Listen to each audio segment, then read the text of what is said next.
பாருங்க, தேவன் நம்முடைய சபைக்கு கொடுத்த வாக்கு தத்துவம். செப்பனியா 3வது அதிகாரம் 15வது வசனத்தை தான் கடந்த 2 வாரங்களாக நம்ம சபையில் தியானித்து கொண்டு வருகிறோம். இஸ்ரவேலின் ராஜாவாகிய கர்த்தர் உங்கள் நடுவிலே இருக்கிறார், இனி நீங்கள் தீங்கை காணாதிருப்பாய் அப்படின்னு சொல்லி தேவன் அவர் நமக்கு சொல்லியிருந்தார். முதல் வாரத்தில் இஸ்ரவேலின் ராஜா கர்த்தர் அவர் வந்தால் ஒரு சபை அல்லது ஒரு குடும்பம் அவங்களுடைய வாழ்க்கை எப்படி இருக்கும் என்பதை பார்த்துட்டு, அப்படி அவர் வரும்போது நம்மளுடைய வாழ்க்கையில் தீங்கு வராதபடிக்கு அவர் காத்துக்கொள்கிறார் என்பதை குறித்து நம்ம தியானித்தோம்.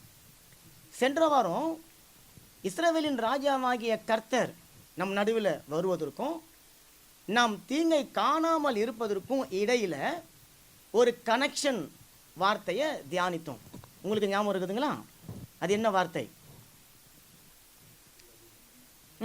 சென்ற வாரம் இனி இனி அப்படின்ற வார்த்தையை நம்ம தியானித்தோம். அந்த இனி அப்படின்ற வார்த்தை தான் ராஜா வந்ததற்கும் தீங்கை காணாமல் இருப்பதற்கும் இடையில் ஏற்படக்கூடிய ஒரு பெரிய காரியம். நம்ம சொன்னால் அது ஒரு ஜங்ஷன் மாதிரி. ஒரு ட்ரெயின் வரும், அது இறங்கி அங்கேருந்து அடுத்த ட்ரெயின் ஏறி போவாங்க. ஒரு ட்ரெயினில் அதான் டெர்மினஸாக இருக்கும், அதான் முடிவாக இருக்கும். அடுத்த ட்ரெயின் எடுப்பதற்கு ஒரு ஜங்ஷன் போல் தேவன் வந்ததற்கும் நம்முடைய வாழ்க்கையில் தீங்கை காணாமல் இருப்பதற்கும் ஏதோ ஒன்றை அந்த வார்த்தை செய்கிறது என்பதை குறித்து நம்ம பார்த்தோம், இனி அப்படின்னு சொல்லி. அப்போது வாக்கு தத்தத்தை கொடுப்பதற்கு முன்பு உங்களுடைய வாழ்க்கை எப்படியோ இருந்தது, உங்களுடைய குடும்பம் எப்படியோ இருந்தது, உங்களுடைய ஆசீர்வாதம் எப்படியோ இருந்தது. இப்போ தேவன் உங்கள் வாழ்க்கையில் நம்ம சபைக்கு அவர் வந்துட்டாரு. இப்போ அவர் சொல்கிறாரு, நீ தீங்கை காண மாட்ட, காரணம் உன்னுடைய வாழ்க்கையில் நான் இப்போது வந்து இருக்கிறேன், ஆகவே நீ இழந்து போனதை இனி நீ பெற்றுக்கொள்வாய் என்பதாக நம்ம சென்ற வாரம் பார்த்து அந்த இனி என்ற வார்த்தையை நம்ம நல்லா தியானித்து அது உங்களுக்கு பிரயோஜனமாக இருந்ததாக நீங்கள் சொல்லியிருக்கிறீங்க. அப்போ இன்றைக்கு பாருங்களேன், வாக்கு தத்துவம் தேவனு கொடுத்துட்டார். நம்ம பொதுவாக என்ன நினைப்போம் அப்படின்னு சொன்னால், வாக்கு தத்துவம் தேவனு கொடுத்துட்டா எல்லாத்தையும் அவர் பார்த்து கொள்வார். ஆமாம், உண்மைதான், எல்லாத்தையும் அவர் பார்த்து கொள்வார். ஆனால் அவர் எல்லாவற்றையும் பார்த்து கொள்வார், அதற்கு முன்பாக நான் ஒரு சில காரியங்களை செய்யணும் என்பதாக தேவன் விரும்புகிறார். இப்போ தேவன் நமக்கு அந்த வாக்கு தத்தத்தை கொடுக்கும்போது அந்த வாக்கு தத்தத்தில் இருக்கிற ஒவ்வொரு எழுத்தையும், இந்த வாக்கு தத்தத்தில் இருக்கிற ஒவ்வொரு நிகழ்ச்சியையும், அந்த வாக்கு தத்தத்தில் இருக்கிற ஒவ்வொரு ஆசீர்வாதத்தையும், ஒவ்வொரு நன்மையையும் அவர் கண்களுக்கு முன்பாக கொண்டு வந்து வைத்து அவைகள் எல்லாம் உங்களுக்கு கிடைத்து விட்டதை அவர் உறுதிப்படுத்தி கொண்டு வந்து தான் அந்த வாக்கு தத்தத்தை நம்முடைய கரங்களில் அவர் கொடுக்கிறார். இப்போ ஜனவரி 1ஆம் தேதி வாக்கு தத்தம் கொடுத்தா ஜனவரி 1ஆம் தேதி தான் அந்த வாக்கு தத்துவத்துக்காக ஏதோ தேவன் வேலை செய்ய போகிறார்.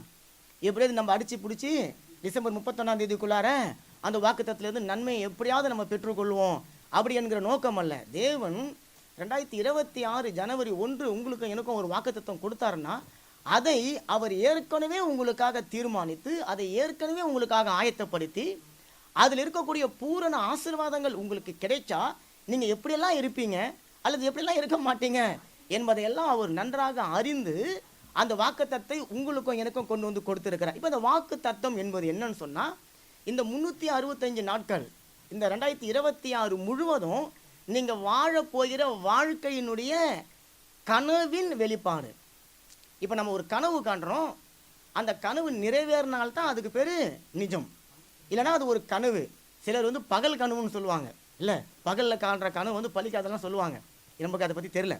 அப்போ பகல் கனவு கிடையாது, இது பலிக்கிற கனவு. காரணம், இந்த கனவு, இந்த வாக்கு தத்துவம் என்கின்ற இன்னும் கண்களால் நம்மளுடைய கருத்தினால பார்க்காத ஒரு ஆசீர்வாதத்தை தேவன் பார்த்து அது பலிக்கும் என்பதாக. அதனால தான் பிதாவாகிய தேவனுடைய வாக்கு தத்தங்கள் இயேசு கிறிஸ்துக்குள்ளார பலிக்கும். ஆமாம் அர்த்தம், அப்படியே ஆகட்டும், பலிக்கும்னா அப்படியே பலிக்குது. ஆமீன். அப்போ இயேசு கிறிஸ்துக்குள்ளாக பலிக்கும் அப்படின்னு சொல்லும்போது சபையார் உடனே அதை ஆமீன் அப்படின்னு சொன்னால் அவங்க வாழ்க்கையில் நடந்துருது. அப்போ பிதாவாகிய தேவனுடைய வாக்குத்தத்தங்கள் எல்லாம் நம்முடைய அண்ணனாகிய, இல்லை நம்முடைய தகப்பனாகிய, நம்முடைய நாயனாகிய, இப்போ பாடினாங்க பாருங்கள், தலைவனாகிய இயேசு கிறிஸ்துக்குள்ளார தான் ஆம் என்றும் இருக்கிறபடினால அந்த வாக்குத்தத்தம் ஏற்கனவே நிறைவேற்றப்பட்டு அதனுடைய ஆசீர்வாதங்கள் எல்லாம் நம்ம குடும்பத்தில் வந்துடுது. இப்போ அதை நம்முடைய மாம்ச கண்கள் இன்னும் காணாமல் இருக்கிறபடினால தான் தேவன் சொல்கிறாரு, நான் உன் நடுவில் வந்து அந்த வாக்குத்தத்தம் சொல்லப்பட்டிருக்கிற ஆசீர்வாதங்கள் உனக்கு கிடைப்பதற்கு நான் உன் கூட இருந்து உதவி செய்ய போகிறேன். அதனால் உன்னுடைய வாழ்க்கையில் நீ தீங்கை காணாமல் இருப்பாய். இதுதான் நம்ம கடந்த 2 வாரத்தில் நம்ம தியானித்தோம். இப்போ கர்த்தராகிய இயேசு கிறிஸ்து நம்முடைய நடுவில் வந்து தங்குவதற்கும் இனி நாம் தீங்கை காணாமல் இருப்பதற்கும் முன்னாடி அவர் ஒரு சில முக்கியமான காரியங்களை செய்ய வேண்டியதாக இருக்கிறது. 2 முக்கியமான காரியத்தை கர்த்தராகிய இயேசு கிறிஸ்து செய்து முதல்ல முடிச்சிடுறார். முடிச்சிட்டு தான் உங்களுடைய என்னுடைய வாழ்க்கையில் வருகிறார். அந்த 2 காரியமும் உங்களுடைய என்னுடைய வாழ்க்கையில் இருக்கிற வரைக்கும் இயேசு கிறிஸ்துவால் உங்கள் வாழ்க்கைக்குள்ளே வந்து அவர் நினச்ச காரியங்களை செய்ய முடியாது.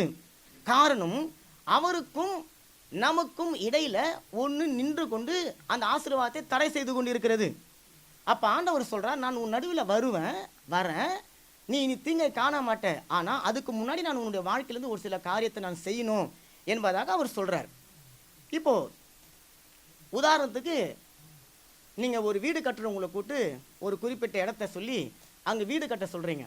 வீடு கட்ட சொன்னவொடனே அவர் அப்படியே மறுநாள் எல்லாரையும் கூட்டின்னு வந்து ஆரம்பிச்சுடுவார். வேலையை ஆரம்பிக்க மாட்டார். முதல்ல அந்த இடத்துல இருக்கிற கல், மண், குப்பை, கூளம், தேவையில்லாத மரம் அது எல்லாத்தையும் வெட்டி சுத்தம் பண்ணி இப்போ அந்த இடத்துல போய் வேலை செய்வதற்கு ஏதுவான சூழ்நிலைகளை உருவாக்கி எதையெல்லாம் அகற்றணுமோ அதை அகற்றி, எதையெல்லாம் வெட்டணுமோ வெட்டி, எதையெல்லாம் தூக்கி போடணுமோ எதையெல்லாம் எரிக்கணுமோ எரிச்சிட்டு, எதையெல்லாம் கொண்டு வந்து அந்த இடத்துல வைக்கணுமோ வச்சு இப்போ வேலை செய்வதற்கு ஆயத்தமாகி வேலையை செஞ்சு ஆரம்பித்து அவர் வீட்டை கட்டி கொண்டு வந்து சாவியை கையில் கொடுப்பாரு.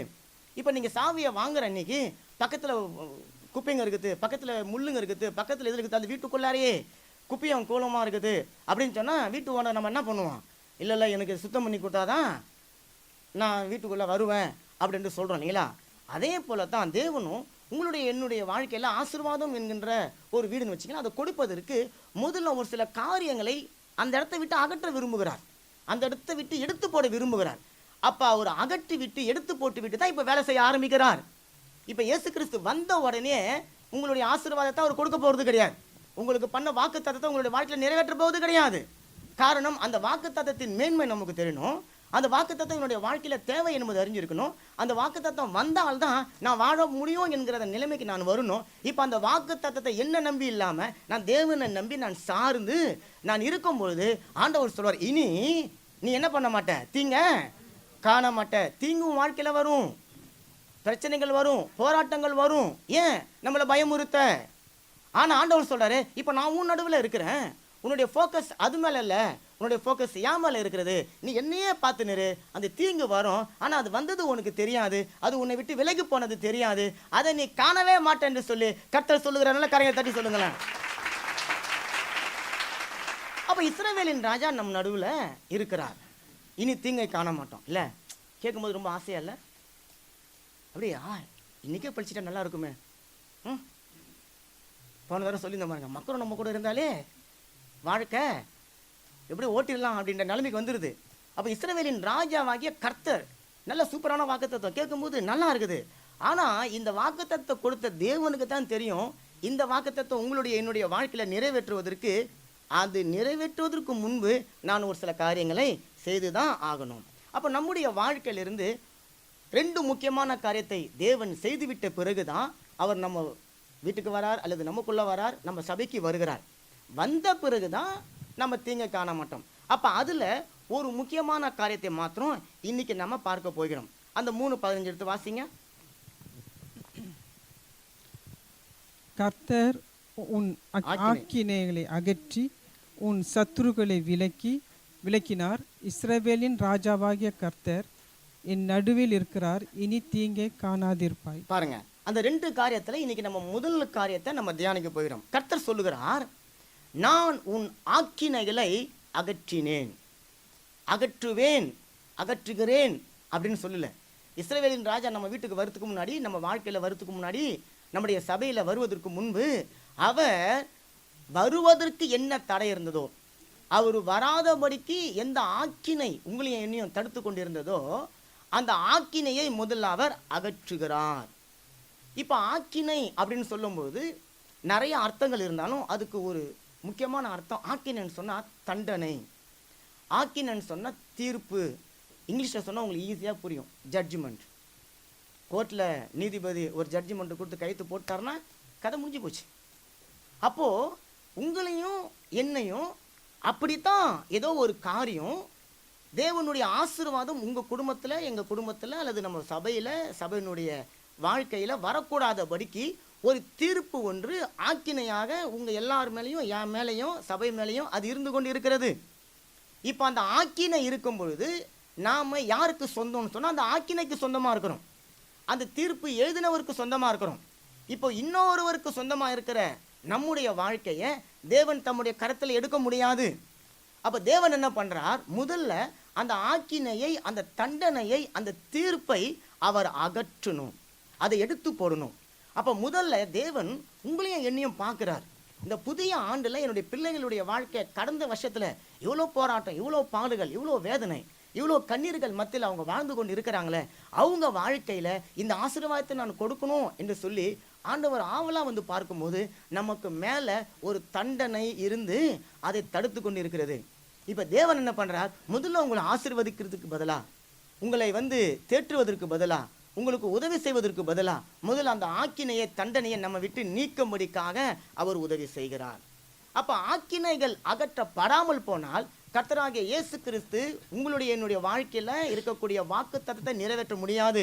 அப்போ முதல்ல அவர் ஆக்கினைகளை அகற்றுகிறார். அதற்கு பிறகுதான் உங்களுடைய என்னுடைய வாழ்க்கையில் அவர் வருகிறார், நம் நடுவில் இருக்கிறார், நம்ம தீங்கை காணாதபடிக்கு அவர் என்ன பண்ணுறார், ஆசீர்வதிக்கிறார். இப்போ தேவன் தீர்ப்பை அகற்றினார் அப்படின்னு சொல்லும்போது, தேவன் தீர்ப்பை அகற்றி விட்டு நம்ம அப்படியே விட்டு விடுகிற தேவன் அல்ல. இப்போ தான் நம்ம தீமையை அகற்றி விட்டோமே, அல்லது ஆக்கினையை அகற்றி விட்டோமே, தீர்ப்பை அகற்றி விட்டோமே, இனி இவங்களா தெபரிய பண்ணிக்குவாங்க, இவங்க எப்படியாவது இனி வாழ்ந்துக்குவாங்க என்பதாக இல்லாமல் அவர் என்ன பண்ணுறார், முதல்ல உங்களையும் என்னையும் சபையும் விட்டு அந்த ஆக்கினையை அகற்றி விட்டு நம்மை சுற்றிலும் ஒரு பாதுகாப்பு வளையத்தை அவர் போடுகிறார். நம்ம குடும்பத்தை, தனிப்பட்ட நம்முடைய சபையை சுற்றிலும் ஒரு பாதுகாப்பு வேலியை போடுகிறார். அந்த பாதுகாப்பு வேலி தான் அந்த தண்டனை அல்லது அந்த ஆக்கினை அல்லது அந்த தீர்ப்பினுடைய அகோரம் வல்லமை உங்களையும் என்னையும் மேற்கொள்ள முடியாதபடிக்கு தடுக்கிறது. இப்போ உதாரணத்துக்கு பாருங்க, இஸ்ரவேல் ஜனங்கள் எகிப்து தேசத்தில் இருந்தாங்க. எகிப்து தேசத்தில் இருக்கும்போது அவங்க மேலே ஒரு ஆக்கினை இருந்தது, அவங்க மேலே ஒரு தீர்ப்பு இருந்தது. என்ன, நீங்கள் எனக்கு அடிமை என்று சொல்லி அந்த ராஜா அடிமையாக நடத்தி கொண்டு இருந்தால் தீர்ப்பு இருந்தது. இப்போ தேவன் அவர்களை அப்படியே மீட்டு கொண்டு வந்து விட முடியாது. அந்த தீர்ப்பை முதல் அவர் என்ன பண்ணணும், அகற்றணும். அதற்கு என்ன பண்ணுறார், ஒரு நாளை முன்குறிக்கிறார். அந்த நாளில் இஸ்ரவேல் ஜனங்கள் இருந்த வீடுகளில் ஒரு ஆட்டுக்குட்டியை அடித்து அந்த ஆட்டுக்குட்டியின் ரத்தத்தை அவங்க வீடுகளினுடைய நிலைக்கால்களில் பூசும்படிக்கு செஞ்சார்.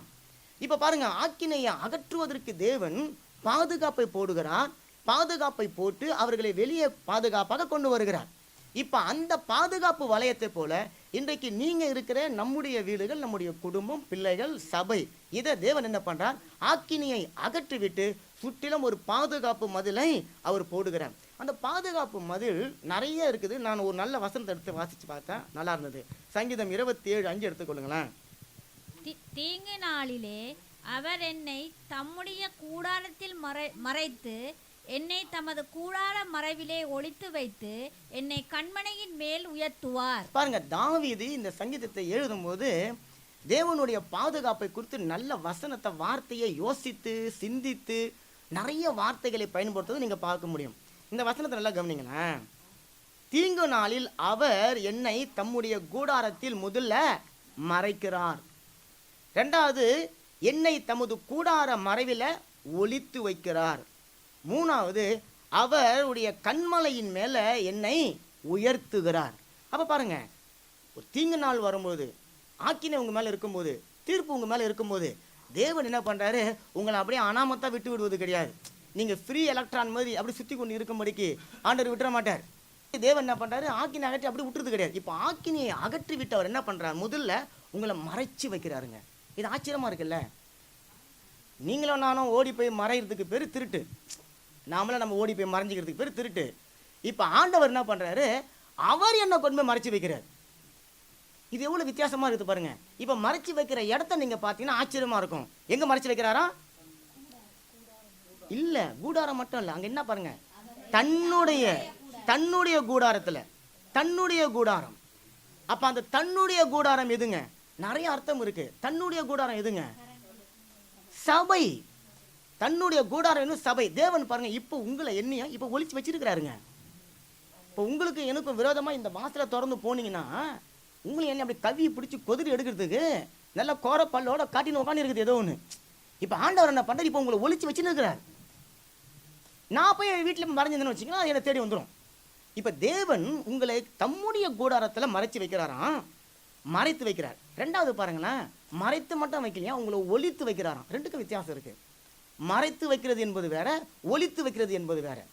மறைத்து வைக்கிறது என்பது இப்போ இந்த இந்த என்ன சொல்லு, இப்போ இந்த பியானோ இருக்குது, இந்த பியானோ மேலே கவரை போட்டு மூடி வச்சுட்டாக்கா அது மறைச்சாச்சு. இப்போ வெளியே வந்து பார்க்குறதுக்கு இது பியானோன்னு தெரியாது, அப்படி மூடி வைக்கிறது. இப்போ ஒளித்து வைக்கிறதுன்னு சொன்னால் இந்த இருக்கிற இந்த பியானோவை இங்கேருந்து ஒரு 10 கிலோமீட்டர் தள்ளி இருக்கிற ஏதோ ஒரு வீட்டுக்குள்ளாரவே மறைச்சி வைக்கிறது. அப்போ தேடுறவன் வந்து இங்கே பார்ப்பான். இங்கே பார்க்கும்போது இங்கே பியானோவே கீபோர்டே காணாம். ஆனால் முன்னாடி மறைச்சி வைக்கிறது இந்த கீபோர்டு மறைச்சி வைக்கிறது, சேதம் ஏற்படாமல் பாதுகாப்புக்காக அதை மூடி வைக்கிறது. ஒளித்து வைக்கிறது என்னன்னு சொன்னால் இந்த பொருளையே தூக்கின்னு போயிடுது. தூக்கின்னு போய் எங்கேயோ ஒரு இடத்துல மறைச்சி வைக்கிறது, அல்லது மறைச்சி ஒளித்து வைத்தல். அப்போ அந்த ஒளித்து வைக்கிறத யார் ஒளிச்சு வச்சாங்களோ அவங்க தான் கண்டுபிடிக்க முடியும், மற்றவங்களாம் கண்டுபிடிக்க முடியும். இப்போ இந்த இதை தூக்கின்னு போய் நான் எங்கள் யாரோ எனக்கு முன்பின் தெரியாத பழக்கம் இல்லாத ஒருத்தவங்க வீட்டில் கொண்டு வச்சுட்டு வந்துட்டோம் வச்சிங்களேன். நீங்கள் இந்த பியானோவை தூக்கின்னு அதிகபட்சம் எங்கள் வீட்டுக்கு வருவீங்க. எங்கள் வீட்டில் பியானோ காணணும் நீங்கள் விட்டுடுவீங்க. இப்போ உங்களுக்கு ஐடியா தெரியாது, ஓ இவர் அங்கெல்லாம் போய் வச்சிருப்பார், கண்டுபிடிக்க முடியும். ஆனால் எனக்கு தான் தெரியும் எங்கே வச்சிருக்கிறேன்னு சொல்லி. இப்போ ஆண்டவர் சொல்கிறார், தீங்கு வருகிற நாளில், ஆக்கினை வருகிற நாளில், தண்டனை வருகிற நாளில் ஆண்டவர் உங்களை அந்த தண்டனைக்கு மறைச்சி மட்டும் வைக்கலையா, அந்த தண்டனுடைய கண்ணில் நீங்கள் படவே முடியாதபடிக்கு உங்களையும் என்னையும் கொண்டு போய் தம்முடைய கூடாரத்தில் அவர் ஒளித்து வைக்கிறார். நல்ல கரையில தட்டுங்களேன். இப்போ அப்படி ஒளித்து வைக்கப்பட்ட அக்கினிக்கு நீங்களாகப்பட்ட கொல்லிகள் தான் நீங்களும் நானுமா இன்னைக்கு தேவ சபையில் பிரகாசித்து கொண்டு இருக்கிறோம். ஒளிகளை ஒளியிலிருந்து வெளிச்சத்தையே நம்ம பிரகாசித்து பண்ணி கொண்டு இருக்கிறோம். அப்போ ஆண்டவர் சொல்கிறாரு, நீயே உன்னை ஒளித்து கொள்ள முடியாது, நீயே ஓடி உன்னை மறந்து கொள்ள முடியாது. நீ மறைஞ்சா அதுக்கு பேர் திருட்டு, நீ உன்னையே ஒளிச்சு கொண்டா அதுக்கு பேர் திருட்டு. மாறா அந்த ஆக்கினை, அந்த தீங்கு, அந்த நியாய தீர்ப்பு உன்னுடைய வாழ்க்கையில் வராதபடிக்கு நான் உன்னை கொண்டு போய் மறைச்சி வைக்கிறேன். ரெண்டாவது நான் உன்னை ஒளிச்சு வைக்கிறேன். காரணம் ஏன்னா அதுதான் உன்னுடைய வாழ்க்கையில் உயர்வுக்கான வழியாக இருக்கிறது. அப்போ நீ மறைந்து கொண்டு இருக்கிற காலத்தில், நீ ஒளிந்து கொண்டு இருக்கிற காலத்தில் அந்த தண்டனையை உன்னுடைய வாழ்க்கையிலேருந்து முற்றிலுமாய் நான் அகற்றி போட்டு உன்னுடைய நடுவில் நான் வந்து தங்கி, இனி அந்த தண்டனைனால என்னென்னலாம் தீமை உங்களுடைய வாழ்க்கையில் வர வேண்டி இருந்ததோ அந்த தண்டனைகள், தீமைகள், கேடுகள் ஒன்று உங்களுக்கு நேராதபடிக்கு நான் அவைகளை உங்களை விட்டு அகற்றி போடுவேன். ஆகவே இனி நீங்கள் தீங்கை காணாமல் இருப்பீங்க. தீங்கை காணாமல் இருப்பது என்பது வேற, தீங்கு உங்களுக்கு வராமல் இருப்பது என்பது வேற. தீங்கு உங்களுடைய வாழ்க்கையில் வரும். தேவன் மேஜிக் பண்ணுறவர் கிடையாது. அப்படி தீங்கு வந்தவனே அப்படி டப்புன்னு அதை மறைச்சி போடுறது கிடையாது. தீங்கு உங்களை வாழ்க்கையில் வரும், ஆனால் அது உங்களை மேற்கொள்ள முடியாதபடிக்கு செய்வார். தீங்கு உங்கள் வாழ்க்கையில் வரும், அதை நீங்கள் பார்க்காதபடிக்கு செய்வார். தீங்கு உங்களுடைய வாழ்க்கையில் வரும், அது உங்களை தொடாதபடிக்கு செய்வார். தீங்கு உங்கள் வாழ்க்கையில் வரும், அது உங்களை அழிக்காதபடிக்கு செய்வார். ஆனால் நீங்கள் கர்த்தருக்குள்ள மனம் மகிழ்ந்து நீங்கள் ஜாலியாக சந்தோஷமாக களி கூர்ந்து கொண்டு இருப்பீங்க. ஆண்டவர் செய்து முடித்த பிறகுதான், அப்படியா இப்படி ஒரு தீங்கு எங்கள் வாழ்க்கையில் வந்ததா, நான் பார்க்கவே இல்லையே. இத்தனை பேர் நம்மளை அப்படி செய்கிறாங்க இல்லை? அப்போ பாருங்க, ஆண்டவர் சொல்கிறாரு, தீங்கு வந்தது பார்க்காதபடிக்கு நான் செஞ்சிட்டேன், அது உன்னை தொடாதபடிக்கு நான் செஞ்சுட்டேன், அதனுடைய வல்லமைகள் உன்னை மேற்கொள்ள முடியாதபடிக்கு நான் செஞ்சுட்டேன். அப்போ பாருங்க, ஒரு தீர்ப்பு காலத்தில், ஒரு தண்டனை காலத்தில், ஒரு கேடு ஆன ஒரு காலத்தில் தேவன் தம்முடைய பிள்ளைகள் மேலே எவ்வளோ அன்பாக இருக்கிறார் பாருங்க. இல்லை, வீட்டில் பாருங்களேன், அப்பா பிள்ளைங்களை அடிக்க வரும்போது அம்மா ஓடி வந்து தடுப்பாங்க, பார்த்துருக்கிறீங்களா? ஆமாம், சில நேரங்கள் அப்பா ரொம்ப கோவக்காராக அந்த பிள்ளையை கொண்டு போய் பெரிய அண்டாவில் போட்டு மூடி வச்சு துணியை போட்டு மூடி வச்சுருவாங்க. அப்பா அந்த கோவத்தோடு வந்து தேடி தேடி பார்த்துட்டு காணான்னு சொல்லிட்டு பக்கத்தில் இருக்கிற அம்மா 2 அடி அடிச்சுட்டு போயிடுவார். ஆனால் ஆண்டவர் அப்படி அடிக்கிறதுலாம் கிடையாது. ஆண்டவர் என்ன பண்ணுறார், அந்த தீங்கினுடைய வல்லமை உங்களை தொடக்கூடாது, தீங்கினுடைய ஆக்கினை. ஏன்னா அதை ரொம்ப அதிகமாக சொல்கிறோன்னு சொன்னால் இன்றைக்கி ஜனங்களுடைய வாழ்க்கையை அப்படி தாங்க அழிச்சு கொண்டு இருக்கிறது. இன்றைக்கி அப்படி தான் அழிச்சு கொண்டு இருக்கிறது. அப்போ இன்றைக்கும் நம்ம தெரிஞ்சிக்க வேண்டிய விஷயம் என்னன்னு சொன்னால், ஒரு ஆக்கினை, ஒரு தண்டனை, ஒரு தீர்ப்பு மனுஷ குலத்துக்கு மேலே இருக்குதுங்க. அதை கர்த்தராக இயேசு கிறிஸ்து கல்வாரி சிலுவையில் ஜெயிச்சிட்டாருங்க. ஆனால் அந்த ஜெயிச்ச அந்த வெற்றியின் ஆசீர்வாதம் உங்களுக்கு கிடைச்சிருக்கு, எனக்கு கிடைச்சிருக்கு, இன்னும் வெளியில் இருக்கிற நிறைய பேருக்கு கிடைக்கல. அப்போ ஆண்டவர் சொல்றார், நான் அவங்க வீட்டுக்குள்ளே போனாலும் அவங்க தீங்கை காணாதபடிக்கு நான் செஞ்சாலும் அந்த ஆக்கினையினுடைய வல்லமை அவர்களை அடிமைப்படுத்தி வைத்துக் கொண்டு இருக்கிறது. அவர்களை இன்னும் குடிக்கு அடிமைப்படுத்தி வைத்துக் கொண்டிருக்கிறது, இன்னும் பொய்க்கு, இன்னும் திருட்டுக்கு, இன்னும் அநேக காரியங்களுக்கு, சண்டைக்கு, கணவன் மனைவிக்குள்ள ஒத்துமையில், விபச்சாரத்தில், இன்னும் பரிசுத்தமில்லா தன்மையில் எதையோ வளர்த்து வச்சு கொண்டு இருக்கிறது. இப்போ அதுதான் தண்டனை. ஆனால் அது அவங்களுக்கு தெரியல. அது அவங்களுக்கு என்னதுங்களாம்? ஜாலி. அதான் அவங்களுக்கு சந்தோஷம். குடிச்சு விட்டு ஆடி பாடி கூத்தடிப்பது ஜாலி. ஆனால் தேவன் சொல்றார், கர்த்தருக்குள் மகிழ்ந்திருப்பதே நம்முடைய பலன். அப்ப நமக்கு பலன் எங்கிருந்து வருதா? கர்த்தருக்குள்ள மகிழ்ந்து இருப்பது. அவங்களுக்கு பலன் எங்கிருந்து வருது? வெளியில மகிழ்ந்து இருக்கிறதுனால. அப்ப ஆண்டவர் இங்க சொல்றாரு, உன்னுடைய வாழ்க்கையில நம்ம இன்னைக்கு ரட்சிக்கப்பட்டு இன்னைக்கு தேவ சபையில் உட்கார்ந்து கொண்டு இருக்கிறோம். அது ஏதோ நம்மால கிடையாது, நம்ம நல்லவங்க கிடையாது, நம்ம அப்பா அம்மா ஏதோ நமக்காக செஞ்சு வச்ச புண்ணியம் கிடையாது, தானம் தர்மம் கிடையாது, அது இதெல்லாம் ஒன்றும் கிடையாது. தேவனுடைய சுத்தமான கிருபை. அந்த கிருபை தான் இன்னைக்கு உங்களையும் என்னையும் அவருடைய சமூகத்தில் கொண்டு வந்து நிற்க வச்சிருக்குதுங்க. அப்ப இந்த கிருபையை போக்கடிக்கிறவர்களாக இன்னைக்கு உலகத்துல நிறைய பேர் இருக்கிறாங்க. ஆண்டவர் சொல்றார், அதனாலதான் தம்முடைய பிள்ளைகளுக்கு அவர் இந்த வாக்குத்தத்தத்தை கொடுக்கிறார், நான் உன்னுடைய ஆக்கினையை நான் அகற்றுகிறேன். அல்லேலூயா. ஆக்கினை அப்படின்னு சொன்ன உடனே நம்ம மனசுல உடனே வந்து விடுது என்னன்னு சொன்னீங்கன்னா, பாவம். ஏதோ பாவம் செஞ்சுட்டான், அதனால தான் அவங்களுக்கு இந்த ஆக்கினை வந்து இருக்கு அப்படின்னு சொல்லிடுறோம். அல்லது இவன் ஏதோ அக்கிரமம் செஞ்சிருப்பான், இது ஏதோ குடும்பத்தை கெடுத்து இருப்பான், அல்லது இவன் ஏதோ துன்மார்க்கமா வாழ்ந்து இருப்பான், அதனால தான் அவனுடைய வாழ்க்கையில் ஆக்கினை வந்தது அப்படின்னு சொல்கிறோம். ஆனால் வேதத்தின் அடிப்படையில் பாவம் அல்லது ஆக்கினை அப்படின்னு சொன்னால், நீங்கள் பாவம் செஞ்சதுனால உங்களை பாவியாக தேவன் பார்க்கல, நீங்கள் அக்கிரமம் செஞ்சதுனால உங்களை அக்கிரமக்காரனாக பார்க்கல, நீங்கள் துன்மார்க்கமாக நடந்ததுனால உங்களை துன்மார்க்கமாக பார்க்கல. மாறா பாவம் என்று சொன்னாலே தேவனை விட்டு விலகி இருப்பதே பாவம், தேவனுடைய கட்டளைகளை மீறுவதே பாவம். ஒரு மனுஷன் தேவன் உண்டென்றும் தம்மை தேடுகிறவருக்கு அவர் பலன் அளிக்கிறார் என்றும் விசுவாசிக்கலன்னு சொன்னா அவன் பாவம் செய்யறான்னு அர்த்தம். ஒரு மனுஷன் கர்த்தராகிய இயேசு கிறிஸ்து தான் இந்த உலகத்துக்கு மனுஷனாய் வந்து என்னுடைய அகோரமான பாவங்களை தன்னுடைய பரிசுத்த சரீரத்தில் சுமந்து தீர்த்து அதை நான் விசுவாசித்தா நான் மெய்யாகவே விடுதலை ஆவேன் என்கின்ற ஒரு அறிவு இல்லாம ஒரு மனுஷன் இருக்கிறான்னு சொன்னா அதுதான் பாவம். அந்த பாவம் தான் அவனை பாவம் செய்ய வைக்குது. உங்களுக்கு புரியுதுல? நான் பாவம் செஞ்சு, இப்போ நாம் பாவம் செய்யலையா? இப்போ நீங்கள் நீதிமானா இருக்கிறீங்க, நீங்கள் யாரும் பாவம் செஞ்சு, நான் பாவம் செஞ்சதே கிடையாதா? நான் பாவம் செய்கிறேனே செய்யலையா? ஆமாம், போய் சொல்கிறேன். உங்களை பற்றி உங்களுக்கு தான் தெரியும் இல்லை? அப்போ நம்ம பாவம் செய்யலைன்னு சொல்ல முடியாது, நம்ம பாவம் செய்கிறோம். ஆனால் இந்த பாவத்துக்கும் நீங்கள் இயேசு கிறிஸ்துவை ஏற்றுக்கொள்வதற்கு முன்மாறி செய்கிற பாவத்துக்கும் வித்தியாசம் இருக்குது. இப்போ நீங்கள் பாவம் செஞ்ச உடனே உங்களுக்குள்ள ஒரு உறுதி வருது, என்னன்னா இயேசு கிறிஸ்துனுடைய ரத்தம் எனக்காக பரிந்து பேசி கொண்டு இருக்கிறது. நான் இயேசு கிறிஸ்துவின் ரத்தத்தின் இடத்துக்கு நான் போயிட்டா, அதனால தான் எபிரேயர் சொல்லி தெளிக்கப்பட்ட அந்த ரத்தத்துக்கிட்ட நீங்கள் வந்துட்டீங்கன்னா போதும். நீங்கள் போய் மன்னிப்பு கட்டு ஒப்புரம் வாங்கி உங்களுடைய பாவத்தில் விட்டு அறிக்கை செஞ்சு நீங்கள் வந்துட்டீங்கன்னா ஆண்டவர் இப்போ மனம் திரும்பின பாவியா உங்களை என்ன பார்க்க மாட்டாரு. இப்போ நீங்கள் மறுரூபமாக்கப்பட்ட நீதிமானா பார்க்குறாரு. கரல் எல்லாம் தட்டுங்களேன். தேவனுடைய கண்களில் பாவி தெரியும், நீதிமான் தெரியும். மனம் திரும்பின பாவி அப்படின்னு இயேசு யாரையும் பார்க்கறது கிடையாது. புரியுதுங்களா? அப்போ தேவன் பாவியா இருக்கிறீங்க, ஓகே, என்னுடைய ரத்தத்தினால, இயேசு கிறிஸ்து ரத்தத்தினால நீங்கள் கழுவி உங்களை சுத்திகரிச்சிங்கன்னு சொன்னால் பாவி என்ற பேர் உங்களை விட்டு சுத்தமாக போயிடுது. இப்போ தேவன் உங்களை பார்க்கும்போது நீதிமானா பார்க்குறார். அப்போ நான் நீதிமான் சொல்லும் பொழுது நான் இப்போ மறுபடியும் ஒரு பாவம் செஞ்சா உடனே இயேசு என்ன நீதிமான் என்ற அந்த பட்டத்தை தூக்கிட்டு போறாரா? கிடையாது. நான் நீதிமான் தான். ஆனால் நான் செஞ்ச பாவத்துக்கு நான் மன்னிப்பு கேட்டு அவரோடு ஒப்புரவாகி ஐக்கியப்படணும் என்பதற்காக தான் இயேசு கிறிஸ்துவுடைய ரத்தம் இன்றைக்கும் உங்களுக்காக எனக்காக பரிந்து பேசி கொண்டிருக்கிறது. அதில் என் வசனம் சொல்லுது, ஆபேலின் ரத்தம் பேசினதை பார்க்கலாம் உங்களுக்காக எனக்காக பேசுகிறதுன்னு சொல்லல, நன்மையானதை பேசுகிற ரத்தம். அப்போ உங்களுக்கும் எனக்கும் நன்மையை மாத்திரமே பேசிக்கொண்டிருக்கிற அந்த இயேசு கிறிஸ்துனுடைய ரத்தத்தினத்துக்கு நீங்க வருகிறீங்க பாருங்களேன், அதுதான் ஆக்கினைகள் அகற்றப்பட்ட ஒரு வாழ்க்கையை அது குறிக்கிறது. அப்போ ஆக்கினைன்னு சொன்னோடனே நான் சொன்ன ஜட்ஜ்மெண்ட். ஒரு திருடன் அல்லது ஒரு கொலைகாரன் செய்யாத ஒரு குற்றத்துக்கு அரெஸ்ட் பண்ணப்பட்டு ஜட்ஜுக்கு முன்னாடி நிற்கிறான். ஜட்ஜு வந்து எல்லா சூழ்நிலைகளையும் பார்க்குறாரு, எல்லாவற்றையும் பார்க்குறாரு. அவனுக்கு பேசுவதற்கான வாய்ப்பே கிடையாது. எல்லாத்தையும் பார்த்துட்டு ஜட்ஜு சொல்கிறார், ஓகே, அவனுக்கு நான் வந்து தூதண்டனை போட்டுட்டு பேனாவில் எழுதி பேனாவை குத்தி உடச்சி கீழே போட்டார். இப்போ அவன் தீர்ப்பு எழுதின பிறகு அவனுடைய பேர் மறக்கப்படும். அவன் தீர்ப்பு எழுதின பிறகு அவனுடைய ஜாதி மறக்கப்படும், அவனுடைய படிப்பு மறக்கப்படும், அவனுடைய புகழ் மறக்கப்படும். அவனுக்கு ஒன்றே ஒன்று தான் ஞாபகப்படும், அவனுடைய பேர் குற்றவாளி. அவனுக்கு பேர் என்னதுங்க? குற்றவாளி. இப்போ அவனுடைய பக்கத்து நியாயத்தை சொல்ல முடியாது.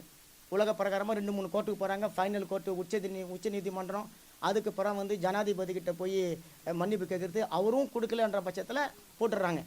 ஆனால் இப்போ குற்றவாளின்னு சொல்லி அந்த ஜட்ஜி எழுதிட்டா உங்கள் மேலே ஒரு ஆக்கினை வந்துடுது, என்ன, நீங்கள் குற்றவாளி. இப்போ இந்த குற்றவாளி தன்னை நிரூபிப்பதற்கான வாய்ப்பு கிடையாது. காரணம், அவனுடைய குற்றத்தை பொய்யா கூட நிரூபிச்சிட்டாங்க. இப்போ அவன் பக்கத்தில் பேசுவதற்கான நியாயம் எதுவும் இல்லை. அப்போ அது அவனுடைய வாழ்க்கையை முடக்குகிறது, அவனுடைய ஆசீர்வாதத்தை முடக்குகிறது, அவனுடைய குடும்ப உறவை முடக்குகிறது, அவனுடைய நற்பெயரை முடக்குகிறது. அவன் இத்தனை வருஷமாய் வாழ்ந்து ஒரு நல்ல பெயரை அவன் அந்த வீட்டில் அந்த தெருவில் எடுத்திருப்பான், அதை அழிக்கிறது. அவன் படித்த படிப்புகளை அழிக்கிறது, அவனுடைய புகழை அழிக்கிறது, அவனுடைய மேன்மைகள், அவனுடைய நன்மைகள், அவனால் ஆசீர்வாதம் பெற்றவங்க, அவனால் உதவி பெற்றவங்க எல்லாவற்றையும் அந்த ஒரே ஒரு கையெழுத்து போட்ட மாத்திரத்தில் அழிந்து போய் விடுகிறது. இப்போ உலகம் எப்படி அவனை பார்க்கணும்னா நல்லவனா பார்க்காது. ஐயோ, குற்றம் எல்லாம் செய்யாத ஒருத்தன் பார்க்காது. உலகம் சொல்லலாம், அவன் என்ன கேடு செஞ்சானோ, அவனுக்கு இந்த தண்டனையை கொடுத்துட்டாங்க. ஆமாம், அவன் இந்த தண்டனைக்கு லாக்கி தான், அவன் செத்தால் தான் நலமாக இருக்கும் அப்படின்னு சொல்லி உலகம் உங்களை பேசிட்டு மறக்கும். ஆனால் ஆண்டவர் பார்க்குறார். ஆண்டவர் பார்த்துட்டு சொல்கிறார், இல்லை, அந்த மனுஷனுடைய வாழ்க்கைக்கு நான் போகணும். அந்த மனுஷன் இந்த கையெழுத்தால் வந்து தீங்கு அவனுடைய வாழ்க்கையில் காணக்கூடாது. இந்த கையெழுத்தினால் போடப்பட்டு உறுதிப்படுத்தப்பட்ட அந்த தண்டனை அவனுடைய வாழ்க்கையில் நிறைவேறக்கூடாது. அதற்கு நான் அந்த தண்டனையை அகற்றணும். எப்படிங்க அகற்ற முடியும்? ஒரு ஜட்ஜி கையெழுத்து போட்டு கேன்சல் பண்ணதை, அது கையெழுத்து போட்டதை ஜட்ஜ்மெண்ட்டை கேன்சல் பண்ண முடியுமா? அப்போ அந்த வசனம் சொல்லுகிறது பாருங்களேன், உங்களுடைய எதிர்காலத்தை தடுக்கிற ஒரு தீர்ப்பு, உங்களை வாழ விடாமல் செய்த ஒரு தீர்ப்பு, உங்களுடைய எல்லா காரியங்களையும் முடக்கக்கூடிய ஒரு தீர்ப்பு, அந்த தீர்ப்பை தேவன் அகற்றினார். அதைத்தான் 3:15 பார்த்தோம். அவர் உன்னுடைய தண்டனையை அகற்றினார். அப்போ தண்டனை வேற ஒரு மொழிபெயர்ப்பில் அது எப்படி போட்டிருக்காங்கன்னு சொன்னால் 3:15 God, அதாவது மெசேஜ் பைபிளில், God has reversed his judgment against you அப்படின்னு சொல்கிறார். ஜட்ஜ்மெண்ட் ரிவர்ஸ்டுன்னு சொன்னால் நான் சொன்னால் அந்த ஜட்ஜ்மெண்ட்டை மாற்றிட்டாராம். எப்படிங்க மாற்றிட்டார்? இங்கே எழுதப்பட்ட தீர்ப்பையே தேவன் ரத்து பண்ணுறாருங்க. அந்த அதிகாரம் அவர் இருக்கிறதுனால கரையில் தட்டுங்களேன். இப்போ நான் சொன்னேன், சுப்ரீம் கோர்ட்டு ஜட்ஜு ஒரு தீர்ப்பை எழுதினாலும் அதை ஜனாதிபதி கிட்ட கருணை மனு போடுவாங்க. கருணை மனு போட்ட உடனே நம்ம இந்தியாவிலேயே சுப்ரீம் பவர் உள்ளவர் சுப்ரீம் கோர்ட்டு ஜட்ஜு தான். அவர் வந்து அந்த குற்றவாளின்னு சொல்லி கையை தப்பி போட்டு அந்த பேனை உடச்சி கீழே போட்டாருன்னா அதுக்கப்புறம் ஒன்றும் கிடையாது. இப்போ அந்த சம்மந்தப்பட்டவன் ஜனாதிபதி கிட்ட கருணை மனு போடுவான். இந்த கருணை மனு போடின உடனே அவர் பார்த்துட்டு உண்மையாகவே அவன் குற்றம் செய்யலை, அவன் நிராகரி சில காரியங்கள் பார்த்துட்டு அவர் இல்லை, நான் இந்த தீர்ப்பை ரத்து பண்ணுகிறேன் அப்படின்னு சொல்லிட்டு ஒரு சின்ன ஒரு ஆர்டர் போடுவார். அந்த ஆர்டர் போட்டவுடனே அந்த பெரிய சுப்ரீம் கோர்ட்டு ஜட்ஜி கொடுத்த அந்த தீர்ப்பு ரத்தாகப்படுகிறது. அதற்கு பிறகு அரசு அந்த ரெக்கார்டில் இந்த மனுஷன் இந்த குற்றத்துக்காக குற்றம் சாட்டப்பட்டவன், குற்றம் நிரூபிக்கப்பட்டவன் என்ற பெயரே இல்லாதபடிக்கு தேவன் முற்றிலுமாக அதை ரத்து செய்து போட்டார். அதை அவர் மாற்றி போட்டார். கரையில் தட்டுங்களேன். அந்த தீர்ப்பை தேவன் ரிவர்ஸ் ஆக்கி விட்டார். அந்த தீர்ப்பையும் அவர் மாற்றி விட்டார். இப்போ தேவன் உன்னை பார்க்கும்போது ஏதோ சுப்ரீம் கோர்ட்டு ஜட்ஜால தீர்ப்பு கொடுக்கப்பட்டவனை போல பார்க்கல, மாறா பிதாவாகிய தேவனால ஏற்றுக்கொள்ளப்பட்டவனாக பார்க்கிறார். ஆமீன். தன்னோட ரத்தத்தினால மீட்டெடுக்கப்பட்ட நீதிமானாய் உங்களை என்னையும் அவர் பார்க்கிறார். அப்போ அந்த ஜட்ஜ்மெண்ட்டை அவர் மாற்றுகிறார். சரி, வேற ஒரு பைபிளில் நான் அது இன்னொரு வித்தியாசமாக இருந்தது. அது த வாய்ஸ் பைபிள். நிறைய பைபிள் டிரான்ஸ்லேஷன்லாம் இருக்குது. அப்போ அதில் வேற ஒரு பைபிள் எப்படி போடுதுனாக்கா, The Eternal has cancelled his judgment against you. இப்போ அந்த ஜட்ஜ்மெண்ட்டை முதல்ல மாற்றினார். இப்போ அந்த ஜட்ஜ்மெண்ட்டை கேன்சல் பண்ணிட்டார். வித்தியாசம் இருக்கிறதுலாம் மாற்றுவது என்பது வேற, கேன்சல் பண்ணுவது வேற.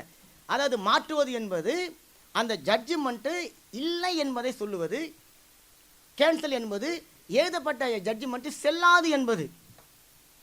புரியுதுங்களா? இப்போ எப்படிங்க முடியும்? நம்ம ஊரில் ஒரே நாள் நைட்டில் 500 ரூபாயா 1000 ரூபாயா நோட்டு செல்லாதுன்னு சொல்லி சொன்னான்ல, 2000 நோட்டு செல்லாதுன்னு சொன்னாங்கல்ல, மறுநாள் காலைல அந்த நோட்டெல்லாம் பேப்பர் ஆயிடுச்சுல்ல. அப்போ அது என்ன பண்ணிட்டாங்க, கேன்சல் பண்ணிட்டாங்க. அந்த பிரிண்ட் நோட்டில் இருந்த அந்த 2000 அதனுடைய மதிப்பு கிடையாது. இப்போ அது கீழே கிடந்தா கூட நம்ம மெர்சின்னு போவோம், ஆனால் முன்னாடி கீழே கிடந்தா எடுத்து கண்ணில் வச்சுக்குவோம். ஏன் 2000 ரூபா இப்போ அது செல்லாது. இப்போ ஆண்டவர் சொல்கிறார், அந்த நோட்டை கிழிச்சு போடல, அந்த நோட்டு இல்லைன்னு சொல்ல, அந்த 2000 நோட்டு இல்லைன்னு சொல்ல, அதை கிழிச்சு போடல, அதை நீங்கள் ஒழிச்சு வச்சிருங்க அப்படின்னு சொல்லலை. ஆண்டவர் சொல்கிறார் அதுக்கு மதிப்பு இல்லைன்ட்டார். இப்போ அது உங்களுடைய கண்கள் என்னுடைய கண்களை சாதாரண பேப்பரை போல் மாறிடுச்சு. இப்போ அதே போல் ஆண்டவர் சொல்கிறார், உங்கள் மேலே என் மேலே இருந்த ஜட்ஜ்மெண்ட்டை அவர் கேன்சல் பண்ணிட்டதாக அவர் இங்கே சொல்லுகிறார். சரி, இப்போது எப்படி கேன்சல் பண்ணாராம், அதுதான் நம்ம எல்லாருக்கும் தெரிஞ்ச வசனம். கொலோசையர் 2:14. நமக்கு எதிரடையாகவும் கட்டளைகளால் தமக்கு விரோதமாகவும் இருந்த கையெழுத்தை குலைத்து அதை நடுவில் இராதபடிக்கு எடுத்து சிலுவையில் மேல் ஆணி அடித்து துரைதனங்களையும் அதிகாரங்களையும் உரித்து கொண்டு வெளியரங்கமான கோலமாக்கி அவைகள் மேல் சிலுவையிலே வெற்றி சிறந்தார். ஆமா, இப்போ அந்த வசனம் அழகா சொல்லுது பாருங்களேன். நமக்கு முதல்ல எதிரியாக இருந்த ஒரு கட்டளை, நமக்கு அவங்க போட்ட ஒரு கையெழுத்தால நமக்கு விரோதமாய் செயல்பட்ட ஒரு காரியத்தை தேவன் என்ன பண்றாராம், அதை நடுவில் இல்லாதபடிக்கு அதை எடுத்து என்ன பண்றாராம், சிலுவையின் மேல ஆணி அடித்து நமக்காக அவர் வெற்றி சிறந்து இருக்கிற. நல்ல கரைகளை தட்டுங்களேன். அப்ப இன்றைக்கு உங்களுக்கு எனக்கு ஆசீர்வாதம் வராதபடிக்கு தடையா இருக்கிற அந்த ஆக்கினையை, அந்த ஜட்ஜ்மெண்ட்டை, அந்த கோர்ட் ஆர்டரை இயேசு கிறிஸ்து என்ன பண்றாரு, அது நடுவிலேயே இருக்க வேணாம் இல்ல, அந்த கோர்ட்ல அந்த அந்த எழுதப்பட்ட அந்த தாளே இருக்க வேணாம்னு சொல்லிட்டு அதை உதாரணத்துக்கு அதை கிழிச்சு அதை எடுத்து வெளியரங்க கோலமாக்கி சிலுவையில் இந்த மனுஷன் மேலே இருந்த தண்டனை தீர்ப்பை நான் சுமந்து தீர்த்து விட்டேன், இனி இந்த தண்டனைக்கான தீர்ப்பு இந்த மனுஷன் மேலே கிடையாது என்று சொல்லி தேவன் நம்முடைய ஜட்ஜ்மெண்ட்டை மாற்றி போட்டு இருக்கிறனால காரியங்களை தட்டுங்களேன். அப்போ இன்றைக்கு அவர் உங்களுடைய என்னுடைய ஆக்கினையை அகற்றினார் என்று வாசிக்கிறது ரொம்ப ஈஸி. ஆனால் அந்த ஆக்கினையை அகற்றுவதற்காக பரிசுத்த தேவன் தன்னுடைய பரிசுத்த சரீரத்தை கிழிக்க ஒப்பு கொடுத்து அந்த கேடு ஆக்கியிருக்கிறார். அப்போ இதை நாம் இன்னைக்கு புரிஞ்சோன்னு சொன்னால் அந்த தண்டனை அல்லது அந்த ஆக்கினை என் மேலே எவ்வளவு அகோரமாக இருந்து என்னை அது இவ்வளோ நாளாக முன்னேற முடியாமல் தடுத்து கொண்டு இருந்தது. அப்போ தேவன் அதை அகற்றணும். அப்போ உங்கள் வீடு இருக்குது வச்சுக்கலாம், உங்கள் வீட்டில் ஒரு ரூம் இருக்குது, அந்த ரூமில் நீங்கள் ஒரு புதிய பொருள் வாங்கிட்டு வந்து வைக்கிறீங்க, வாங்கிட்டு வந்து வைக்க போகிறீங்கன்னு சொன்னால் அந்த ரூமில் அந்த பொருள் வைக்கிறதுக்கு இடம் இல்லைன்னு சொன்னால் நீங்கள் வாங்கி வந்த பொருளை தூக்கி குப்பையில் போட்டுற போகிறோம் இல்லை. அப்போ நம்ம உட்காந்து யோசிப்போம், இந்த ரூமில் எது தான் தேவை, எது தான் தேவையில்லை. உட்காந்துன்னு பல வருஷமாக ஒரு பொருள் அங்கே தான் இருந்திருக்கும், ஆனால் அதனால் ஒரு 10 பைசா பிரயோஜனம் கிடையாது. இப்போ என்ன பண்ணுவோம், அதை தூக்கிட்டு புதுசாக வாங்கி வந்ததை கொண்டு வந்து நம்ம அங்கே வைப்போம். இப்போது ஏதோ ஒரு விஷயம் நம்மளுடைய ரூமுக்குள்ளார ஒரு புதுசாக வருவதற்கு தடையாக இருக்குது, அதுதான் தண்டனை. இப்போ ஆண்டவர் சொல்கிறார், அவர் நம்ம வீட்டுக்கு புதுசாக வரப்போகிறார் அல்லது நம்ம வீட்டுக்கு வரப்போகிறார். இப்போ அவர் வரும்பொழுது அவரை ஏற்றுக்கொள்வதற்கு இடம் இல்லாமல் இருக்கிறது. இப்போ நான் எது முக்கியம்னு சொல்லிட்டு பார்த்தீங்கன்னா 1957 வாங்கின ஒரு பொருள், 45 வாங்கின அந்த பொருள் எங்கள் ஆயா யூஸ் பண்ணுறது, தாத்தா யூஸ் பண்ணுன்னு சொல்லிட்டு வெள்ளக்காரங்க வீட்டில் வச்சுன்னு பாருங்கள். அந்தமாரி பொருளெல்லாம் அவர் பார்த்து செத்து போனோம் எப்படியோ போயிட்டான், அதனுடைய பொருளுக்கு என்ன வேலை குப்பையில் போடுறான்னு சொல்லிட்டு இப்போ புதுசாக உள்ள நுழையிறார்.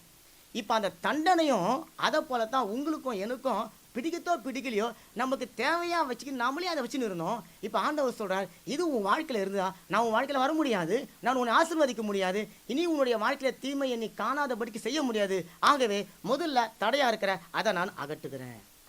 அல்லேலூயா. அப்போ தேவன் அகற்றுவதற்கு முதல்ல அவர் தன்னுடைய வேலையை ஆரம்பிக்கிறார். அப்போ எந்த ஒரு காரியமாக இருந்தாலும் தேவன் ஆசீர்வாதத்தை கொடுப்பதற்கு முன்பாக ஆசீர்வாதத்தை பெற்றுக்கொள்ளக்கூடிய மனுஷனை அவர் ஒழுங்குபடுத்துகிறார். ஏன் அப்படின்னு சொன்னால் ஆசீர்வாதத்துக்காக கிடையாதுங்க, ஆசீர்வாதம் அந்த மனுஷனுக்காக. இப்போ என் ஆண்டவர்கிட்ட நிறைய ஏராளமான ஆசீர்வாதம் இருக்குது, சரி இந்த ஆசீர்வாதம் என்கிட்ட வீணாக கிடக்குது, சரி போனால் போத்து இதை கொண்டு போய் இவங்ககிட்ட கொடுப்போம் அப்படின்னு கொடுத்தது கிடையாது. அவர் என்னத்தான் ஆசீர்வாதங்கள் ஏராளமாக தாராளமாக வச்சுருந்தாலும் இந்த பிரதருக்கு என்ன தேவையோ அதை தான் கொடுப்பார், அவருக்கு என்ன வேணுமோ அதை தான் கொடுப்பார், இவங்களுக்கு என்ன வேணுமோ அதை தான் அவர் கொடுப்பார். இப்போ அது உங்களுக்கு ரொம்ப முக்கியம், ரொம்ப இம்பார்ட்டன்ட் என்பதை தேவன் அறிந்தபடினால தான் உங்களுடைய வாழ்க்கையில் இருக்கிற தேவையில்லாத காரியங்களை அகற்றுகிறார்.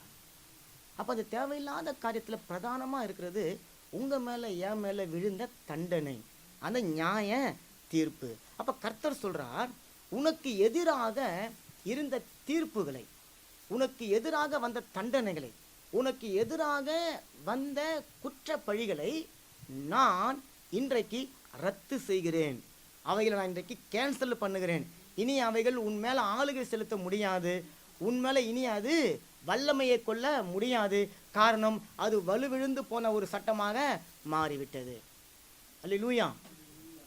இப்போ நம்ம அடிக்கடி சொல்லுறதுதான், இந்தியாவில் ஒரு சட்டம் இருக்குது. நம்ம இந்தியாவில் வாழ்ந்து கொண்டு இருக்கிறோம். ஏர்போர்ட்டில் சொல்கிறான், இனி இதெல்லாம் இங்கே இந்தியாவில் வந்து இதெல்லாம் செய்யக்கூடாதுன்னு சொல்லின்னு செய்யக்கூடாதுன்னு சொல்லின்னு இருக்கிறான். நீங்கள் என்ன பண்ணுறீங்க? இப்போ இந்தியாவில் இருக்கிறீங்க, அந்த சட்டத்துக்கு கீழ்ப்படிஞ்சு இருக்கிறோம்.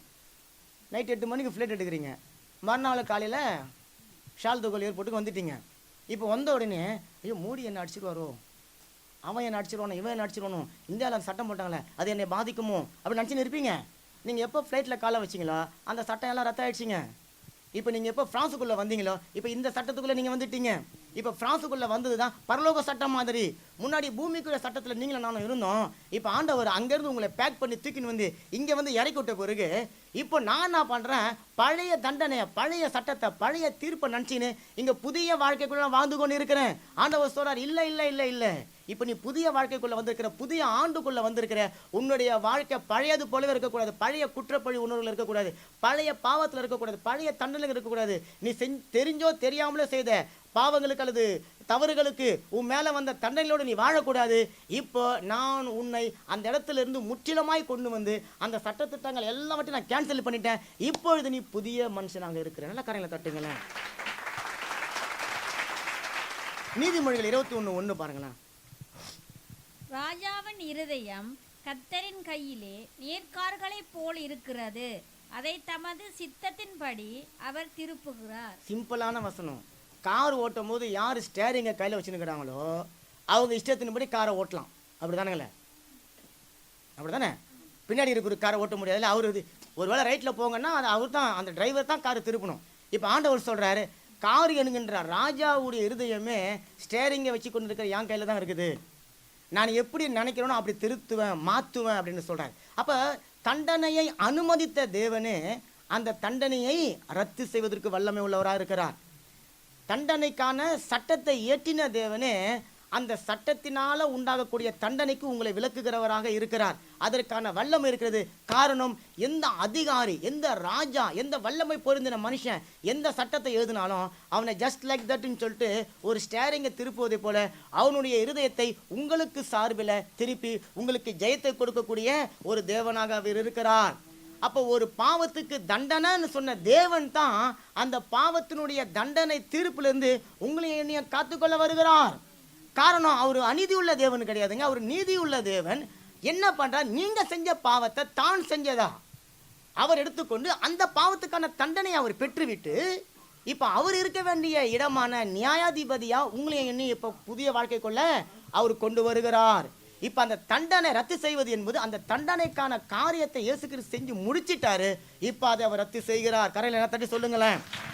அப்போ தேவனுடைய தீர்ப்பு என்பது உங்களை அழிப்பதற்காக அல்ல, தேவனுடைய தீர்ப்பு என்பது உங்களை உடைப்பதற்காக அல்ல, மாறாக தேவனுடைய தீர்ப்பு என்பது உங்களை ஒரு நிலையிலிருந்து இன்னொரு நிலைக்கு கொண்டு வருவது, உங்களை ஒரு இடத்திலிருந்து இன்னொரு இடத்துக்கு கொண்டு வருவது, உங்களை அற்புதம் இல்லாமல் அதிசயம் இல்லாமல் வாழ்க்கையில் நன்மை இல்லாமல் இருக்கிற ஒரு இடத்திலிருந்து நன்மைக்கான ஒரு இடத்துக்கு உங்களை கொண்டு வந்து சேர்க்கணும். அப்போ உங்கள் மேலே தண்டனை இருந்தபடினால தேவன் உங்களை வெறுக்கலை, உங்கள் மேலே ஆக்கினை இருந்தபடினால அவர் உங்களை விட்டு விலகி போகலை. மாறா அவர் உங்கள் கூட இன்னும் அதிகமாக நெருங்கி வர விரும்புகிறார். அதுக்கு தடையாக இருந்த தண்டனையை அவர் விலக்க அவர் முதல்ல நம்ம இடத்துல வருகிறவராக அவர் இருக்கிறார். அப்போ நம்ம ஒரு சத்தியத்தை இங்கே நம்ம புரிஞ்சுக்கணும். தேவன் ஒரு தீர்ப்பை மாற்றுகிறார் அப்படின்னு சொன்னால் அந்த தீர்ப்பை மட்டும் மாற்றுவது கிடையாது, அந்த தீர்ப்பினால் உங்களுடைய என்னுடைய வாழ்க்கையில் நாம் இதுவரையில் அனுபவித்த அந்த தீர்ப்பினுடைய தண்டனையையும் அவர் உங்களை விட்டு என்னை விட்டு எடுத்து போடுகிறார். இப்போ பாவம் செய்யாத ஒரு மகனை போல தேவன் பார்க்கிறாருன்னு சொன்னால் நீங்களும் நானும் பாவம் செஞ்சதுனால உண்டான கேடுகளை அவர் தன்னுடைய சரீரத்தில் சுமந்து தீர்த்துட்டாரு. இப்போ அவர் பார்க்குறாரு, இந்த மனுஷன் பாவமே செய்யாத ஒரு மனுஷனாக இருக்கிறான் என்பதை பிதாவாகிய தேவன் பார்க்குறார். ஆனால் அந்த மனுஷனுடைய பாவத்துக்காக ராம்பிளாஸ்மாவை யாரை தேவன் பயன்படுத்தினார்? இயேசு கிறிஸ்துவை பயன்படுத்தினார். இப்போ நான் செஞ்ச பாவத்துக்கு நான் தண்டனை அனுமதிக்காமல் என்னுடைய தண்டனையை பிதாவாகிய தேவன் அப்படியே தூக்கி இயேசு மேலே வச்சு இயேசு அந்த தண்டனைக்கான ஆக்கினையை அவர் அனுபவிச்சிட்டாரு. இப்போ ஏன் மேலே அந்த ஆக்கினை தீர்ப்பு இல்லை. அப்போ இப்போ தேவன் இங்கே சொல்கிறார், அந்த தண்டனையை ரத்து பண்ணாருன்னு சொன்னால் ஏதோ இன்னைக்கு ரத்து பண்ணிட்டாரு, வேற ஒருத்தர் வருவார் திரும்ப அதுக்கு உயிர் கொடுத்து அந்த தண்டனை கிடையாது. நீ அந்த ஆக்கினை ஏற்றுக்கொள்ளலை, மாறா அவர் ஏற்று முடிச்சாச்சு. அல்லேலூயா. அவர் ஏற்று முடிச்சபடினால இப்போ பரலோகம் உங்களையும் என்னையும் பார்க்கும்போது இந்த மனுஷன் பிறந்ததுலேருந்து இந்த செகண்ட் வரைக்கும் பாவமே செய்யாத ஒரு மனுஷன் போல இருக்கிறான் அப்படின்னு சொல்லி பரலோகம் பார்க்கிறது. அப்போ அந்த பரலோகம் பார்க்கும்போது கர்த்தராக இயேசு கிறிஸ்து உங்களுடைய என்னுடைய வாழ்க்கைக்குள்ள வந்துடுறாரு. இப்போ அந்த தண்டனையால் உங்களுடைய வாழ்க்கையில் வரப்போகிற 2026 நீங்கள் அனுபவிக்க போகிற தீங்கு, நீங்கள் அனுபவிக்க போகிற கேடு, நீங்கள் அனுபவிக்க போகிற கெட்டதை ஆண்டவர் சொல்ற நீ காணவே மாட்ட, அதை நீ காணாமல் இருப்ப அப்படின்னு சொல்லி ஒரு வாக்குத்தத்தத்தை கொடுக்குறனால கரையில் தட்டுங்களேன். சரி, அப்போ தேவன் தண்டனை அவர் தானே அனுமதிச்சார் ஒரு மனுஷனுடைய வாழ்க்கையில். இதை செஞ்சா நீ இதை செய்யணும், இந்த பாவத்துக்கு இந்த தண்டனை நீ பெற்று தான் ஆகணும்னு சொல்லி தேவன் தானே அதை அனுமதிச்சாரு. ஏன் அவர் அனுமதிச்சார், எதுக்காக அனுமதிச்சாரு, எந்த நோக்கத்துக்காக அதை அனுமதிச்சார்? புலம்பல் 3ஆம் அதிகாரம் 31 அதுலேருந்து 33 வரைக்கும். என் ஆண்டவர் என்றென்றைக்கும் கைவிட மாட்டார். அவர் சஞ்சலப்படுத்தினாலும் தமது மிகுந்த கிருபையின்படி இறங்குவார். அவர் மனப்பூர்வமாய் மனுபுத்திரரை சிறுமையாக்கி சஞ்சலப்படுத்துகிறதில்லை. பாருங்க, தேவன் உங்களுக்கும் எனக்கும் ஒரு தவறுக்கு இந்த தீர்ப்பு என்று சொல்லி எழுதினார, அது எதன் அடிப்படையில்னு சொன்னால் அவர் சொல்கிறார், முதல்ல அவர் அதை மனப்பூர்வமாக எழுதலை. அந்த பாவம் அதற்கான தண்டனை என்பதை தேவன் எப்படி சொன்னார்னு சொன்னால், முதல்ல உங்களையும் என்னையும் கைவிடாமல் இருப்பதற்காக, உங்களையும் என்னையும் பரலோகத்தில் கொண்டு போய் சேர்ப்பதற்காக அந்த தண்டனை, நீ தெரிஞ்சு தெரியாமல நீ பாவம் செஞ்சிட்ட, அதுக்கான தண்டனை இல்லைன்னு சொன்னால் அந்த பாவத்தை நீ தண்ணீர் போல குடிக்க ஆரம்பிச்சிருவ. அதனால் அதற்கான ஒரு தண்டனை உண்டு என்பதை அவர் தீர்மானித்தார், அதை அவர் அனுமதித்தார். ஆனால் அவர் சொல்கிறாரு, அதை அவர் மனுபுத்திரருக்கு மனப்பூர்வமாய் செய்யலையாம். ரெண்டாவது, அந்த தண்டனை அதனால் நீங்களும் நானும் சிறுமைப்பட்டு போய்விடணும் என்பதற்காக கிடையாது. உங்களையும் என்னையும் சஞ்சலப்படுத்தணும், கஷ்டப்படுத்தணும், உங்களை வேதனைப்படுத்தணும், உங்களை மனமடிவாக்கணும், உங்களை அவமானப்படுத்தணும் என்பதற்காக அல்ல. மாறாக பாவத்தினுடைய வல்லமை என்ன, பாவத்தினுடைய அகோரம் என்ன, நீ செய்கிற தப்புக்கான அகோரம் என்ன, அதை நான் கல்வாரி சிலுவையில் உனக்காக செஞ்சு முடிச்சிட்டேன், அதை நீ அறிஞ்சு கொள்ளணும். அதை நீ அறிஞ்சு கொண்டாதான் நான் எந்த அளவுக்கு வேதனையும் துன்பத்தையும் அனுபவித்து உன்னை விடுதலை செஞ்சேன் என்பதை நீ அறிஞ்சாதான் அடுத்த முறை நீ ஒருத்தனை காயப்படுத்த மாட்ட, நீ ஒருத்தனை குற்றப்படுத்த மாட்ட, நீ ஒருத்தரை நியாயம் திருத்தர மாட்ட, நீ ஒருத்தனை பழி வாங்கிட மாட்ட. காரணம், நீ ஏற்கனவே செஞ்ச எல்லா பாவத்துக்கும் நான் ஒரு முறை கல்வாரி சிலுவையில் தொங்கி மரணத்தை ருசி பார்த்து ஆயிற்று மகனே மகளே. இப்போ நீ பெற்றுக்கொண்ட ஆசீர்வாதத்தின் மேன்மையை பாரு, நீ பெற்றுக்கொண்ட விடுதலையின் மேன்மையை பாரு என்று சொல்லி ஆண்டவர் சொல்றார். அதற்காகத்தான் நான் உன்னுடைய வாழ்க்கையில் வந்து உன்னுடைய ஆக்கினையை அகற்றி போட்டேன். அப்போ ஆண்டவர் சொல்றார், என்றென்றைக்கும் என்னை கைவிட்டு விடுகிறாரோ என்று சொல்லி மனுஷன் நினைக்கிறான். ஆனால் ஆண்டவர் சொல்றாரு, நான் உன்னை சஞ்சலப்படுத்துவதற்காகவோ உன்னை சிறுமைப்படுத்துவதற்காகவோ உன்னை விட்டு விலகினதை போல நீ நினைக்க வேண்டாம். நான் உன்னோடு கூட இன்னும் அதிகமாய் நெருங்கணும், உன்னை நான் அதிகமாய் உன் கூட நான் சேர்ந்து ஒருமானப்படணும் என்பதற்காக அதனுடைய வல்லமைகளை நான் உனக்கு முன்பாக கல்வாரி சிலுவையில் வெளியரங்கமாக்கி இருக்கிறேன். இல்லை, அப்போ ஆண்டவர் சொல்றார், மனப்பூர்வமாய் நான் உன்னை ஒரு நாளும் தண்டிப்பதற்கு அனுமதி கொடுப்பது கிடையாது. நான் விரும்பி உனக்கு ஒரு ஆக்கினை அனுமதிப்பது கிடையாது. நான் யோசனை பண்ணி உனக்கு ஒரு அக்கிரமத்தை அனுமதிப்பது கிடையாது. மாறா உன் மேலே இருந்த அந்த ஆக்கினையின் வல்லமை உனக்கு இதையெல்லாம் கொடுத்து கொண்டு இருக்கிறது. அதை நான் ஏற்றுக்கொண்டு உன்னை கல்வாரி சிலுவையில் விடுதலை செய்திருக்கிறேன். நல்ல கரையில் தட்டுங்களேன். இந்த வசனத்தை த வாய்ஸ் பைபிளில் சொல்லுது, it's not the desire or way of God's heart to hurt and grieve the children's of men. என்ன சொல்கிறாருன்னா, மனித பிள்ளைகளை துன்பப்படுத்துவதும் புண்படுத்துவதும் துக்கப்படுத்துவதும் தேவனுடைய விருப்பமோ அவருடைய ஆசையோ அவருடைய வழியும் அல்ல. அப்போ இது எல்லாம் வேற யாருடையோ ஆசை, யாருடையோ வழி, யாருடைய விருப்பம். இப்போ ஆண்டவர் என்ன பண்ணுறாரு, யாரோ உங்களை என்ன ஆளுகை செய்து கொண்டு, நம்ம எங்கேயோ லாக் ஆகி இருக்கிறோம், யாரோ நம்மளை ஆளுகை செய்து கொண்டு இருக்கிறாங்க. இப்போ ஆண்டவர் பார்க்குற என் பிள்ளை, நான் கல்வாரி சிலுவையில் பெற்றெடுத்தவன், அவன் இப்படி போயிடக்கூடாது, அப்படி ஆயிடக்கூடாது. அதனால என்ன பண்றாரு, அதை அவரின்மோ நமக்கு அனுபவித்தது போல நம்ம கண்களுக்கு தோற்றுவித்து நமக்கு உதவி செய்யறாரு. ஆனா உண்மையாகவே அது அவருடைய வழி இல்லை, அது அவருடைய விருப்பம் இல்லை, அது அவருடைய ஆசை இல்லை. அவருடைய பிள்ளைகள் துன்பமா இருப்பது தேவனுடைய விருப்பமே கிடையாது. அழுது கொண்டு கண்ணீர் வெடித்து கொண்டு இருப்பது தேவனுடைய விருப்பமே கிடையாது. அதனால தான் நீங்க வேதத்துல யாரெல்லாம் அழுதாங்களோ அவங்களுடைய வாழ்க்கை அழுத மாதிரியே இருக்காது. அவங்களுடைய வாழ்க்கை எல்லாம் தேவன் ஆனந்த களிப்பாய் மாற்றி அவர்களை மன மகிழ்ச்சியின் ஆடையினால கட்டி அவர்களை சந்தோஷத்தினால நிரப்பினதை நீங்க வேதத்துல பார்க்க முடியும். அழுகையை கொண்டு வந்தது தேவனுடைய வழி அல்ல, ஆனந்தத்தை கொண்டு வந்தது தேவனுடைய வழி. அப்ப ஆண்டவர் சொல்றார், உன்னுடைய ஆக்கினியை நான் அகற்றலன்னு சொன்னா உன்னுடைய வாழ்க்கையில அழுகை தான் இருக்கும், உன்னுடைய வாழ்க்கையில கண்ணீர் தான். ஏன்னா அதுதான் நமக்கு நியாயமா கிடைக்கக்கூடியது. நம்மளுடைய வாழ்க்கையை யோசனை பண்ணி பாருங்க, நம்மளுடைய சுபாவத்திற்கு நமக்கு ஆசீர்வாதம் கிடைக்குமா? நம்மளுடைய நல்ல சிந்தனைகளுக்கு நமக்கு நன்மை கிடைக்குமா? நம்ம வீட்டில் உட்காந்து நம்மளுடைய வாழ்க்கையை யோசனை பண்ணி பார்த்தீங்கன்னா நாம் ஏதாவது ஒரு நன்மையை பெற்றுக்கொள்வதற்கு தகுதி உள்ளவங்களா இருக்கிறோமா? எதுவுமே இல்லை. ஆனால் தேவன் இதை எதுவுமே பார்க்காம அவரை போல நீங்க இருக்கிறதாக நினைச்சுக்கொண்டு, நான் இருக்கிறதா நினைச்சுக்கொண்டு அவருக்கு என்னென்னலாம் ஆசீர்வாதம் கிடைக்கிறதோ அதையெல்லாம் கொண்டு வந்து கல்வாரி சிலுவையில உங்களுக்கும் எனக்கும் கொடுக்கும்படிக்காக அவரே எல்லாவற்றையும் சுமந்து தீர்த்து உங்களையும் என்னையும் புத்திர சுவிகார பாக்கியத்தினால நிரப்பி இருக்கிறார். இப்ப தகப்பனுடையது எல்லாமே பிள்ளைகளுக்கு சொந்தம் என்று சொல்லி இப்ப நாம் அதை உரிமை சொத்தாக நம்ம பெற்றுக்கொண்டு வருகிறோம்.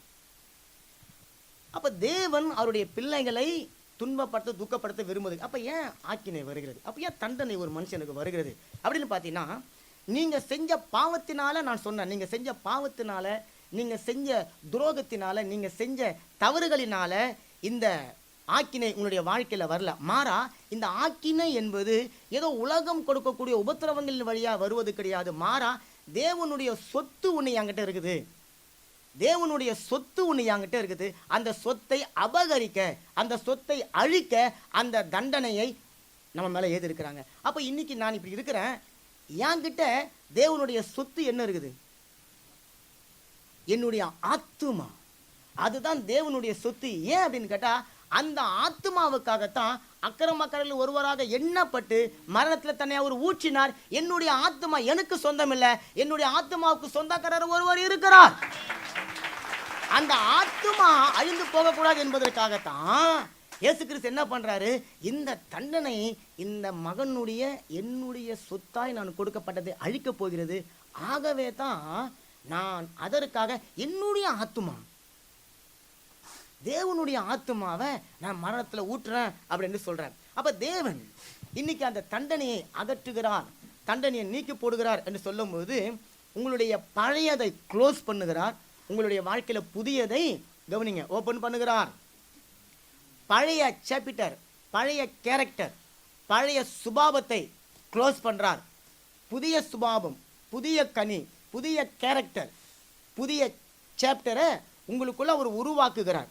இப்ப தேவன் அதை செய்யலன்னு சொன்னா அவருடைய ஆசீர்வாதம் உங்களுக்கு எனக்கும் கிடைக்காது. அப்ப அந்த ஆசீர்வாதத்துக்கு தடையாய் இருக்கக்கூடிய அந்த தண்டனையினால என்னுடைய கேரக்டரே மாறி போச்சு, அந்த தண்டனை ஆக்கினையால என்னுடைய சுபாவமே மாறி போச்சு. பாருங்க, அந்த எரிச்சல், அந்த கோபம், அந்த ஆத்திரம், அந்த பகை, இந்த தீமை, அந்த கெட்ட பழக்கம், இது ஏதாவது இயேசு கிறிஸ்து இருந்தான்னு பார்த்தா எதுவுமே இல்லை. அப்படின்னு சொன்னா இது எல்லாம் எங்கேருந்து வந்து இந்த பழக்கம்லாம்? மனுஷனுடைய சுபாவமும் இது கிடையாது. மனுஷன் ஆதியில உருவாக்கப்பட்ட போது தேவசாயெல்லாம் உருவாக்கப்பட்டான். அப்ப மனுஷங்கிட்டே அந்த சுபாவம் இல்லை. அப்ப இந்த சுபாவம் எங்கேருந்து வந்ததுங்க? தள்ளப்பட்டவன், பழைய பாம்பு, ஏதோ பேர்ல வேதம் சொல்லுறது திருடன், கொலகாரன், ஏதோ பேர்ல சொல்லப்படுகிற அவனுடைய சுபாவம் தண்டனை என்கின்ற ஒரு தீர்ப்பினால என் மேல இறங்கி வந்துருச்சு. இப்ப தேவனுடைய சுபாவமே என்கிட்ட இல்லை, மனுஷ சுபாவம் என்கிட்ட இல்லை, அவனுடைய சுபாவம் இருக்குது. இப்ப ஆண்டவர் சொல்றாரு, இந்த கேரக்டரை நான் கொண்டு வந்து இங்க வைக்க முடியாது, ஆகவே இந்த கேரக்டரை நான் மாத்துறேன். அப்ப ஆண்டவர் தண்டனையை அகற்றுவது என்பது நம்மளை அழிப்பதற்காக கிடையாது, நம்மளை உருமாற்றுவதற்காக. டிரான்ஸ்ஃபர்மேஷன். ஆண்டவர் அங்க டிரான்ஸ்ஃபர்மேஷன் ஒன்று பண்றாரு. அப்ப பாருங்க, தீர்ப்பு இருக்கும்போது தேவன் பேச முடியாது, தண்டனை இருக்கும்போது தேவன் கிரியை செய்ய முடியாது. இப்போ தேவன் அந்த தண்டனையை அகற்றின உடனே கிருபை வருகிறது, இரக்கம் உங்களுக்காக பரிந்து பேசுகிறது. இயேசு கிறிஸ்து உங்களுக்காக அவர் பரிந்து பேசுகிறவராக அவர் இருக்கிறார். அல்லேலூயா. அப்ப பாருங்க, சிம்பிளா வேகமா பார்த்துட போறோம். அப்ப அந்த ஆக்கினை உங்களை விட்டு என்னை விட்டு அகற்றின உடனே நம்மளுடைய வாழ்க்கையில தேவன் ஒரு சில காரியங்களை விலைக்கு போடுகிறார். முதல் காரியம், பயத்தை நம்ம விட்டு நீக்கி போடுகிறார். பயம் இன்னைக்கு மனுஷனுடைய ஆத்துமாவை பாதிக்கக்கூடிய ஒரு காரியம். நீங்க பார்த்துருக்கிறீங்களா? பயம் என்பது சரீரத்தில் வெளிப்படாது. நான் சொல்றது ஏதோ இந்த இருட்டை பார்த்தா பயப்படுத்து, மழையை பார்த்தா பயப்படுத்து, அந்த பயம் கிடையாது. ஒரு குறிப்பிட்ட சூழ்நிலை உங்களுடைய ஆத்துமா அப்படியே பாரமாயிடும். உள்ளார்க்க காத்தே போக முடியாத வரைக்கும் உங்களுடைய இருதயம் வந்து நெருக்கப்பட்டிருக்கும். அந்த இருதயம் வந்து சிந்திக்க முடியாதபடிக்கு போயிடும். இருதயம்னு சொல்லிட்டு ஆத்மாவை பேசினுக்கிறேன். உங்களால் யோசிக்க முடியாது, செயல்பட முடியாது. காரணம், எதையோ ஒரு விஷயத்தை குறித்து நீங்கள் பயப்படுறீங்க.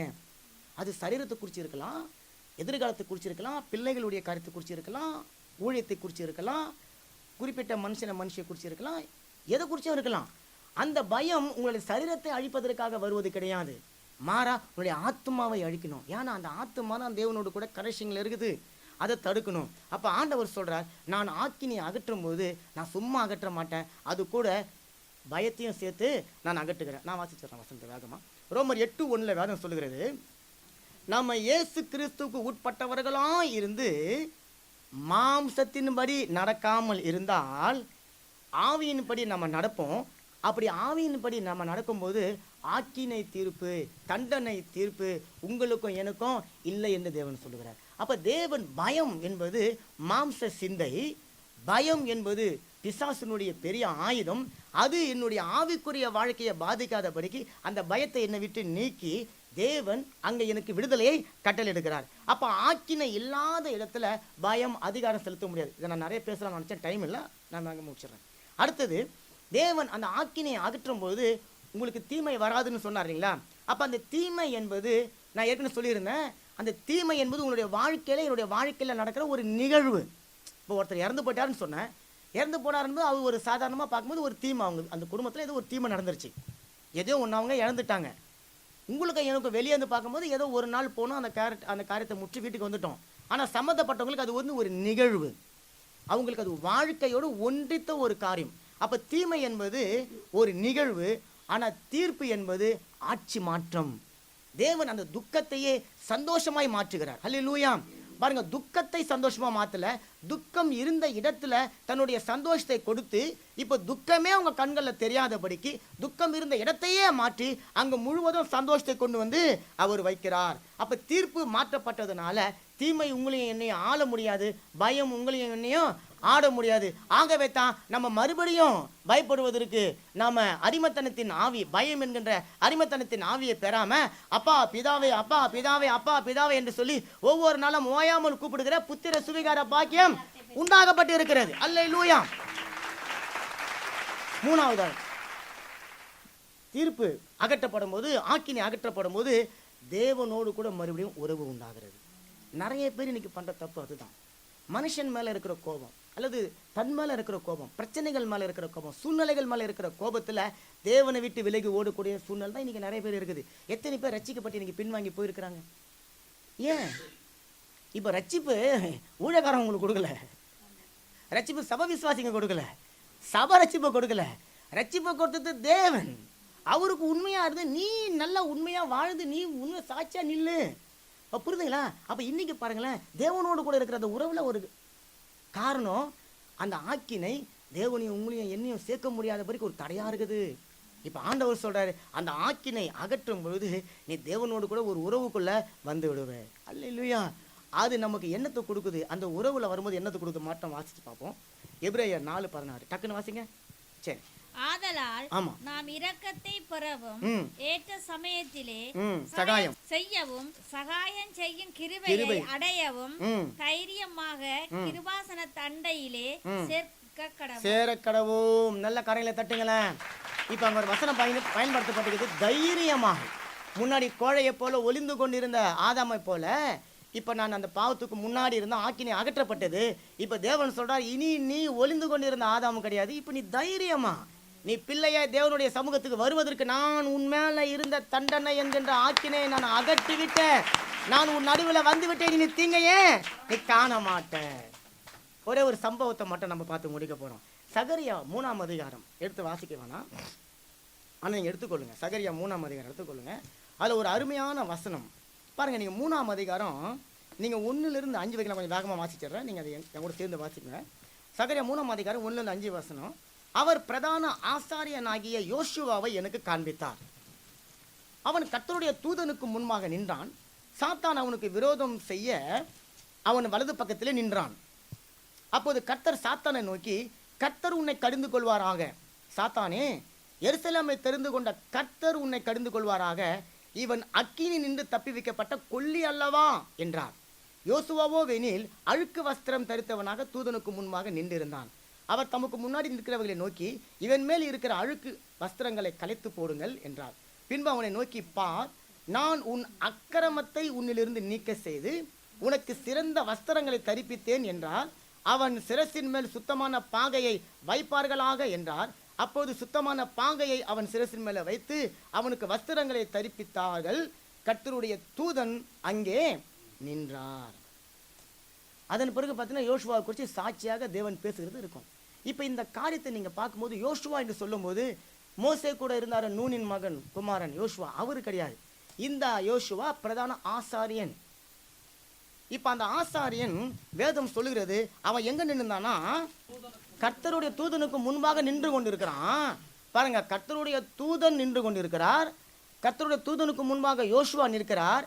யோசுவாக்கு பக்கத்தில் ஒருத்தவன் நிற்கிறான்.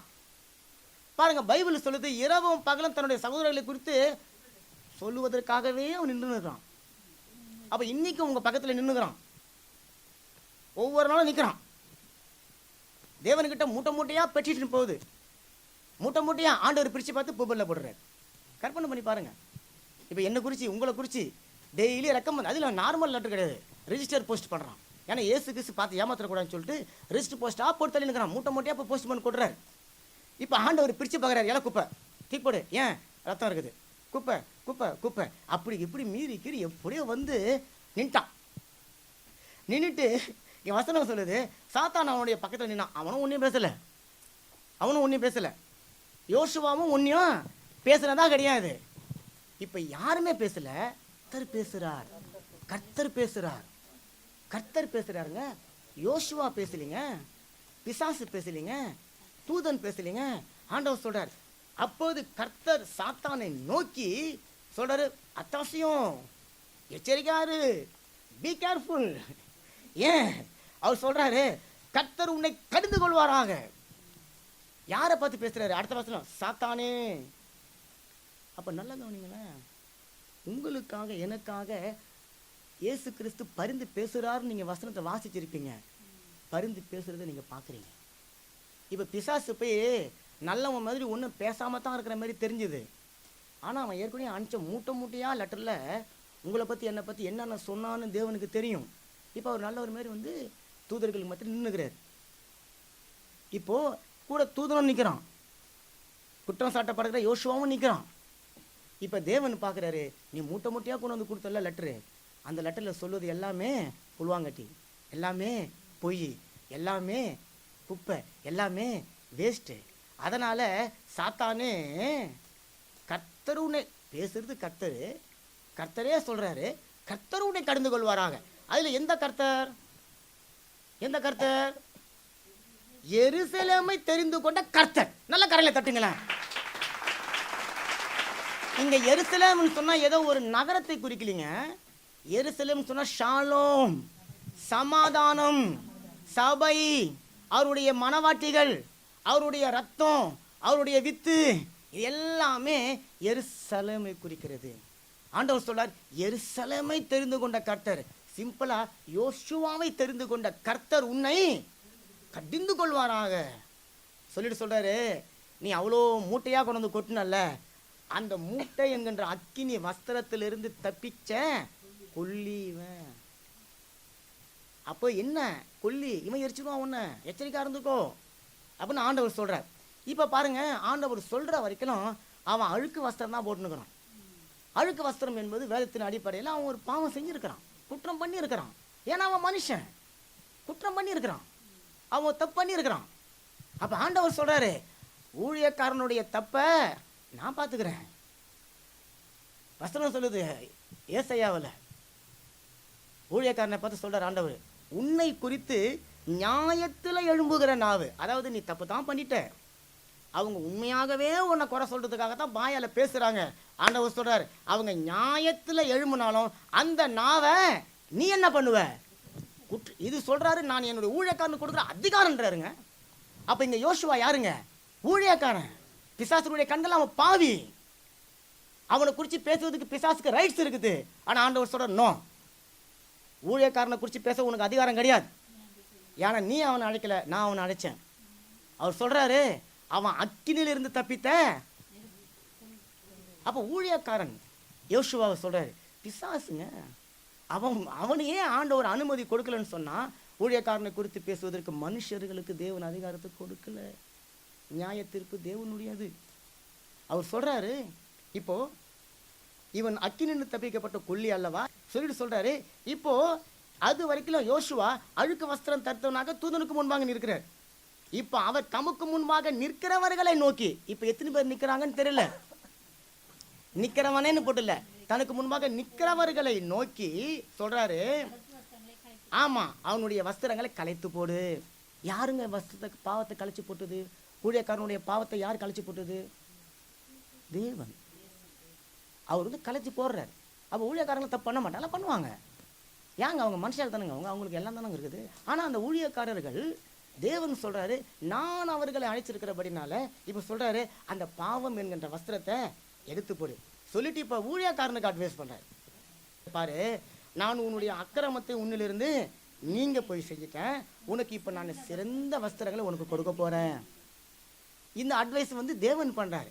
இப்ப பண்ணிட்டு சொல்றாரு, அவங்க சிரசின் மேல இப்ப நீ சுத்தமான பாகையை வைக்கணும். பாகை என்பது தேவனுடைய அபிஷேகம், தேவனுடைய ஊழியம். இஸ்ரவேல் ஜனங்கள் அந்த மூப்பர்களை சின்ன அந்த பாகை மேல கர்த்தருக்கு பரிசுத்தம் என்று சொல்லி பிரித்தெடுக்கப்பட்டதுன்னு சொல்லி போடப்பட்டிருக்கும். அப்ப அந்த பாகை என்பது ஊழியம். அப்போ ஒரு ஊழியக்காரன் தவறு பண்ணிட்டான், பாவம் செஞ்சிட்டான். இப்போ தேவனே அந்த மனுஷனை ரத்தத்தினால கழுவி அவனுடைய வஸ்திரங்களை மாற்றி அவனுக்கு ஊழியத்தை பாகையாக வைத்து அவனை குறித்து சாட்சி சொல்லுறதை நீங்க வேதத்துல பார்க்க முடியும். அப்ப யோசுவா ஒரு அக்கிரமம் செஞ்சிட்டான், ஒரு பாவம் செஞ்சிட்டான். ஆனா அவன் செஞ்சான், அதுக்கு பிசாசுக்கு ஒரு அஸ்திரம் கிடைச்சிருச்சு. இப்ப கொண்டாந்து போராடின்னு இருக்கிறான். இப்ப ஆண்டவர் சொல்ல, நீ எச்சரிக்கையா இருந்துக்கோ, ஸ்டாப் பண்ணிக்கோ. ஊழியக்காரன் பாவம் செஞ்சா அதை நான் பார்த்துக்குவேன். நான் அவனை எனக்கு அவன் கணக்கு ஒப்பு வைக்கணும், நான் கணக்கு ஒப்பு வச்சுக்க, நான் அவன் என்ன சொல்லுவான் நான் பார்த்துக்குவேன். நீ அவனை குற்றப்படுத்துவதுக்கு நீ யார் அப்படின்னு சொல்றாரு. அப்ப இன்னைக்கு பாருங்களேன், ஊழியக்காரனுக்காக மட்டும் தேவன் பேசலிங்க, சபையில் இருக்கிற ஒவ்வொருத்தருக்காகவும் பேசுறார், உலகத்தில் இருக்கிற ஒவ்வொருவருக்காக அவர் பேசிக்கொண்டு இருக்கிறார். சாத்தான் தேவன் ரெண்டு பேருக்கு நடக்கிற அந்த கான்வர்சேஷன்ல எந்த ஒரு மனுஷனையும் குற்றப்படுத்துகிற அதிகாரத்தை பிசாசுக்கு தேவன் கொடுக்கல. ஏன்னா நம்ம இந்த வசனங்களை நீங்க வாசிச்சு பார்த்தீங்கன்னா அதில் பாருங்க, 2ஆம் அதிகாரம் 8வது வசனத்துல, உங்களை தொடுகிறவன் அவருடைய கண்மணியை தொடுகிறான். அப்ப தேவன் போன வாரம் பார்த்தோம், ஒவ்வொரு மனுஷனையும் பிசாசு குற்றப்படுத்தும் போதும் அவன் தேவனுடைய கண்ணை தொடர மாதிரி. அப்ப தேவன் விட்டுருவாரா?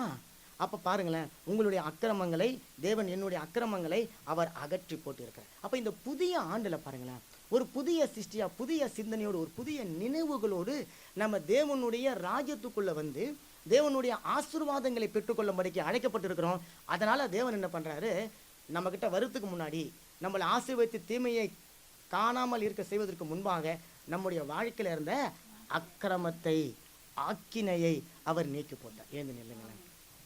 இப்ப கர்த்தர் உன் நடுவில் இருக்கிறார், ஆகவே இனி நீங்க தீங்கை காண மாட்டீங்க.